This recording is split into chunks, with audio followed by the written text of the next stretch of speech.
Aujourd'hui, mercredi 1er novembre, jour symbolique de la mort dans les sociétés occidentales, signe la mort de l'embargo tenté par la CEDEAO contre le Niger. Écrivez ça.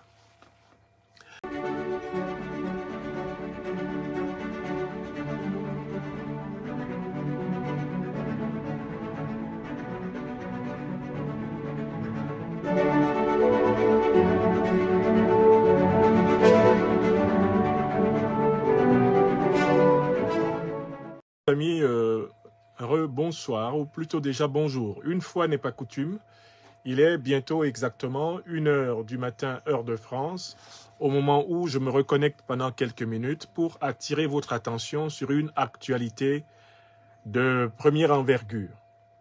Cette actualité concerne l'inauguration ce 1er novembre 2023, l'inauguration d'un chantier extrêmement important par le Premier ministre nigérien, M. Mahaman Ali Zein. Il s'agit du pipeline par lequel le Niger va exporter désormais son pétrole à travers le territoire béninois. C'est un projet qui avait été élaboré sous le président Mahamadou Issoufou et il était prévu qu'à l'horizon 2022, le Niger multiplie par 5 ses capacités d'exportation d'hydrocarbures grâce à un nouveau pipeline qui passerait via Cotonou. Les travaux ont été parfaitement réalisés. C'est un pipeline qui sera long de 1982 km, dont 1298 ont lieu au Niger et 684 se trouvent au Bénin. Il s'agit d'un oléoduc géant qui a été construit conjointement par la China National Petroleum Corporation, CNPC. Les travaux avaient démarré en janvier 2020 et il était prévu que la mise en service soit faite en janvier 2022. La mise en service sera faite, pour les raisons qu'on connaît, plutôt aujourd'hui avec l'inauguration sous la responsabilité du Premier ministre Mahaman Ali Zein et de plusieurs autorités internationales. C'est une production qui est destinée à l'exportation à travers le port en eau profonde de Sémé-Bodji au Bénin. C'est un ouvrage qui permettra au Niger de multiplier par plus de 5 sa capacité d'exportation. Le Niger va ainsi passer de 20 000 barils aujourd'hui à 110 000 barils par jour. Voilà pourquoi en 2019, le 17 septembre, le président Mahamadou Issoufou disait aujourd'hui, le 17 septembre 2019, est un grand jour pour le peuple nigérien. Nous venons en effet de lancer le plus grand projet de notre histoire depuis l'indépendance. Fin de citation. Ce sont les propos tenus à l'époque, en 2019, par le président nigérien, Mahamadou Issoufou, qui s'exprimait sur le site de Koulélé. Koulélé qui est situé à 90 km d'Agadem, dans la région de Difa, à l'est du Niger. C'est un investissement colossal, de 4,5 milliards de dollars. Le Niger, à la base, était un petit producteur de pétrole avec ses gisements dans le sud-est du pays depuis 2011. Le Niger, désormais, entre ainsi dans la cour des grands producteurs d'or noir en Afrique de l'Ouest, puisque, en fait, derrière le Nigeria, qui est le plus gros producteur avec plus de 2 millions de barils par jour, et le Ghana, 200 000 barils par jour, le Niger devrait être capable de monter à 111 000 au moins barils par jour. L'infrastructure aura une capacité de transport de 4,5 millions de tonnes par an, nous dit-on, soit 35 millions de barils. Il y aura 8 stations de pompage, 6 stations au Niger et 2 au Bénin. Et ceci est d'autant plus intéressant que ce projet-là va assurer une croissance économique du Niger qui pourrait s'établir à 12 points de croissance et que on pourrait s'attendre à une augmentation de 45% des recettes fiscales, soit quelques 400 milliards de francs CFA. Le projet en question a été réalisé grâce à plusieurs infrastructures et il va entraîner des infrastructures routières et sociales dans les régions concernées par le pipeline. C'est ainsi qu'une route pleine qui va aller de la frontière avec la Libye pour venir à Dirkou, Bilma, Agadem jusqu'en Gigmi pour rejoindre la route d'Ifan-Gigmi à la frontière du Tchad a été prévue. Donc, pourquoi je me connecte à 1h du matin, heure de France? Pour vous dire que la localité de Koulélé va connaître un grand événement pour le Niger, pour le Bénin et pour toute l'Afrique de l'Ouest. D'abord, parce que c'est une bonne nouvelle. La mise en place de ce projet, la finition de ce projet va substantiellement augmenter les recettes de l'État nigérien, aider ainsi à vaincre la pauvreté, la sous-éducation, aider ainsi à fournir les forces de défense et de sécurité avec tout le matériel dernier cri dont elles ont besoin, à rendre l'espoir, la paix, la sécurité et la prospérité au peuple nigérien. Mais ce n'est pas tout. Il y a un détail qui ne vous a pas échappé, c'est que c'est un projet, le projet de Koulélé est en connexion avec un pipeline de près de 2000 km qui traverse le Bénin. C'est à travers le port, les ports du Bénin, que le pipeline nigérien va exporter son pétrole à l'international.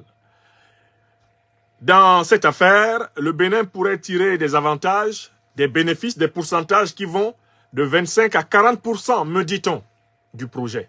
C'est un projet juteux également pour le Bénin.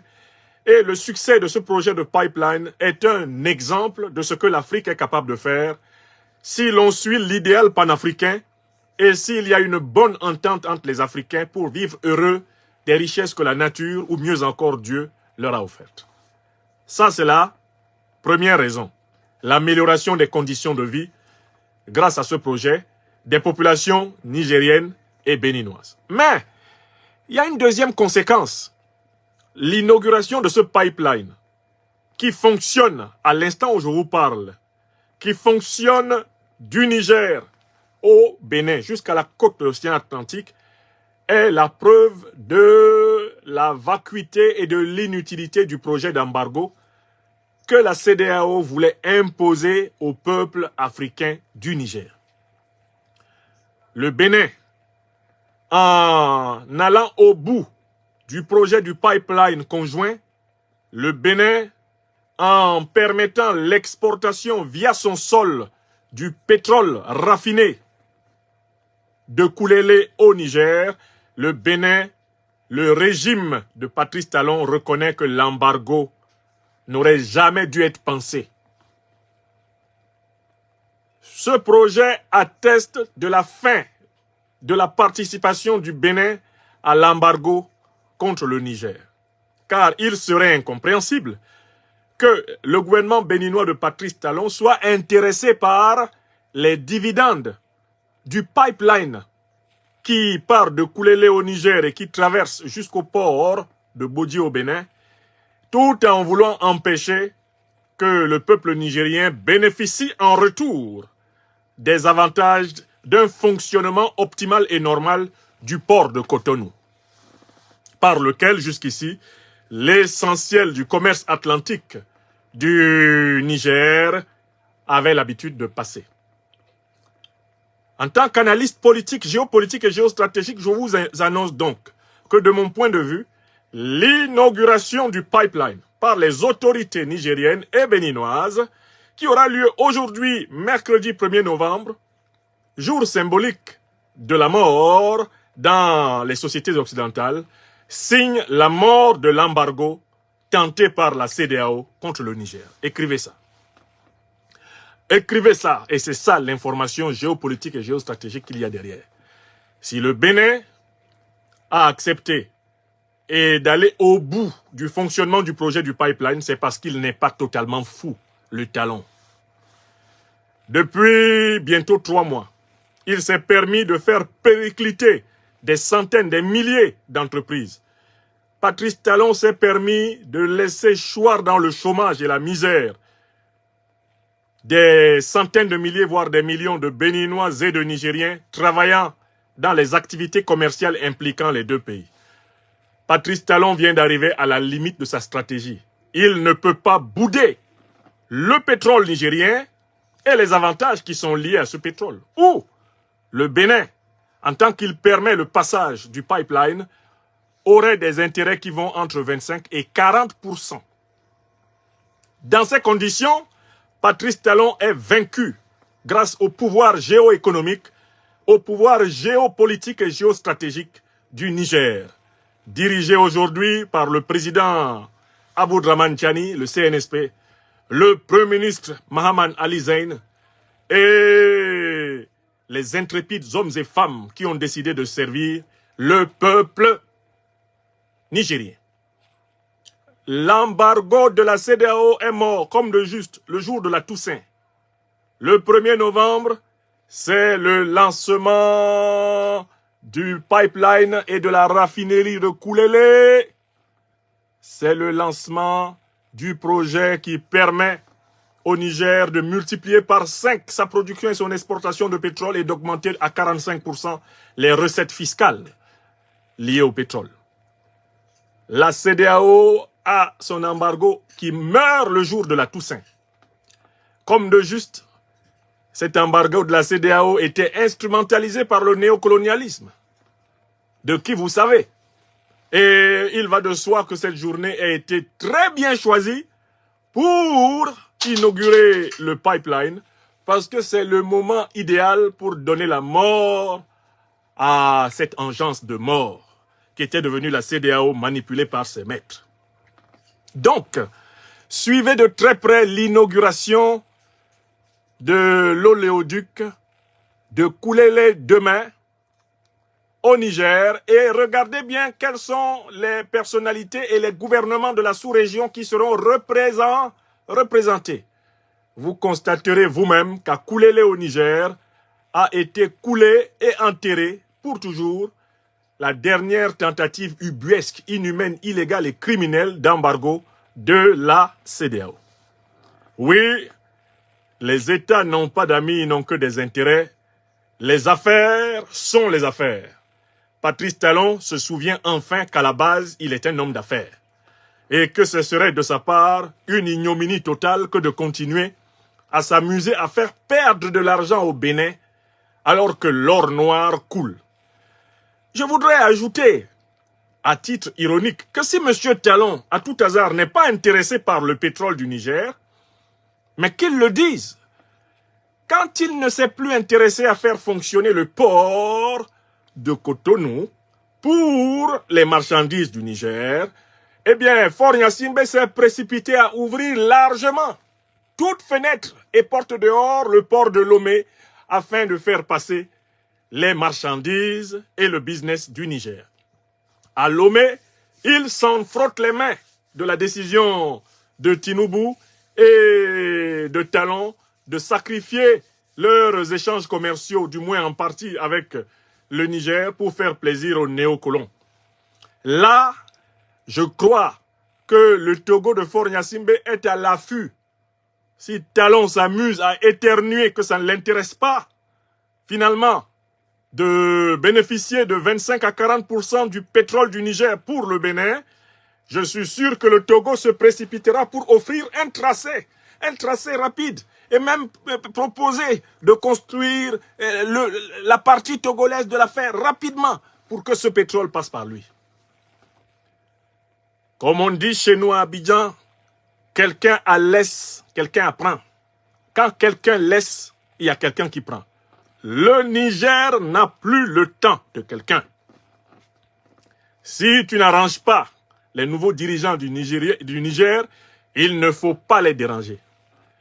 Talon a confirmé le code, Talon a lu l'heure. Et il faut s'attendre à ce qu'il se fasse gronder dans les prochaines heures par les maîtres de la CEDEAO, les néocolons. Mais qu'est-ce qu'il fait le Talon? Mais c'est pas possible. Qu'est-ce qu'il fait? Mais Talon fait les affaires. À la base, les affaires, c'est ce que Talon sait faire. Il n'aurait pas dû s'aventurer dans l'idéologie. En la matière, il n'est pas connu comme étant un artiste. C'est un homme d'affaires que les Béninois ont élu dans l'espoir que son sens des affaires profite à son pays. Il est heureux et il est temps que M. Talon comprenne qu'il a été élu par notre peuple africain au Bénin pour servir au mieux ses intérêts, pas pour s'amuser à les sacrifier, pour faire plaisir à des satrapes reptiliens et à des puissances néocoloniales. Mes chers amis, est-ce qu'il ne valait pas la peine de rallumer ces 3 caméras, Facebook, YouTube et TikTok, pour vous annoncer la bonne nouvelle? L'embargo de la CEDEAO, le Bénin dit Evobi. Evobi. Dans notre langue fond, ça veut dire c'est fini, terminé, c'est mort, fini. Les Béninois disent on va d'abord faire les affaires. Ça fait longtemps qu'on a un peu négligé nos bons business avec nos frères nigériens. Embargo CEDEAO Evobi. Écrivez ça avec moi. Embargo CEDEAO Evobi.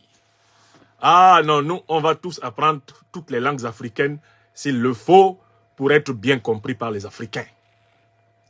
Donc, félicitations au gouvernement du CNSP au Niger et à tous les gouvernements qui ont travaillé avant, y compris même le junta Mohamed Bazoum qui a fini par faire boum et son patron, le président Mahamadou Issoufou, ils y ont travaillé.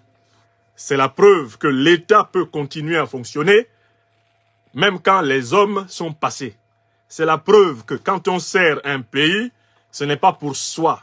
C'est pour aujourd'hui, c'est pour demain, c'est pour la postérité. Voilà un exemple, le projet de pipeline lancé sous Mahamadou Issoufou, continué sous Mohamed Bazoum et parachevé sous Aboudraman Tiani. Qui c'est qui gagne? C'est le Niger. Qui c'est qui gagne? C'est l'Afrique. Et actuellement, le Bénin peut se frotter les mains, avoir de 25 à 40% de quote-part dans ce business-là.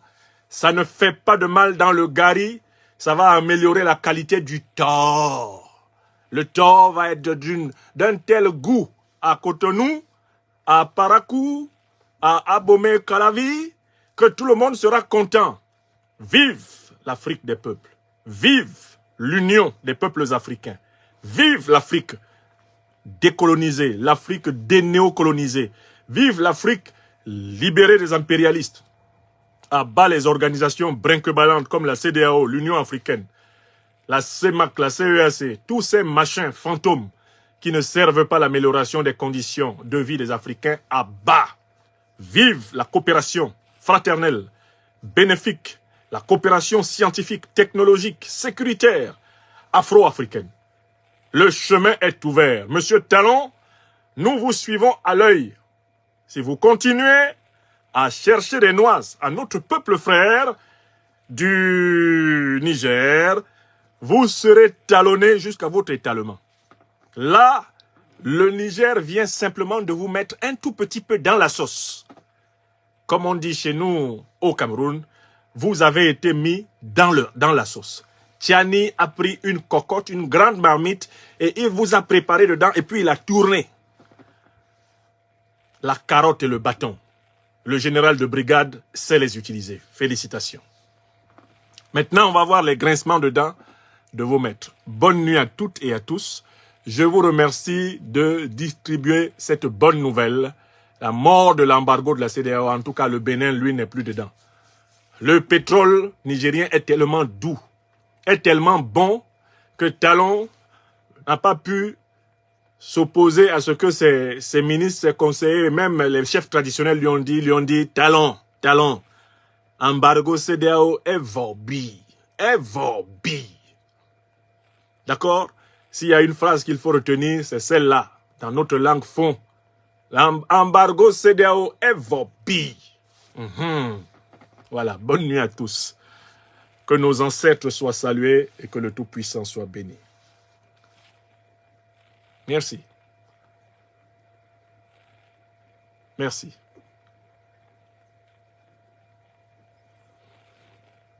Evobi.